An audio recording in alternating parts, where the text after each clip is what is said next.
yazıcısısan, yani Azərbaycan xalq yazıcısı. Bir xalq yazıcısı öz ana dilini mükəmməl bilməlidir. Belə hıqqana-hıqqana danışmamalıdır. Bu bir.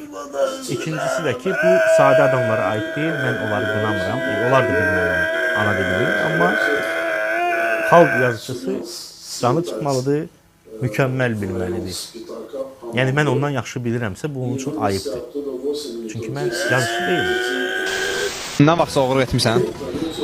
Kardeşim ne mən sifətim olar, burası bırak, ayıbdır, başıma dinlərəm, orada kamera çəkir. O qədər.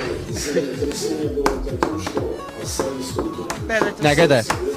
Abra sayını özüm itirmişəm, qaqaşdan. Nə oğurluq eləmirsən misal? Buradan deyəcəm mən. Gəl, Aparacaqlar. aparacaqlar gəlmə. Belə kardeşim, yəni qorxum yox deyə. Hətta. Brat, hətta özü milyon faizi. Kardeşim etsinə, brat, oğurluq eləmişəm, brat. 27 min ən çox pul. Evdən aparmışıq onda. Yəni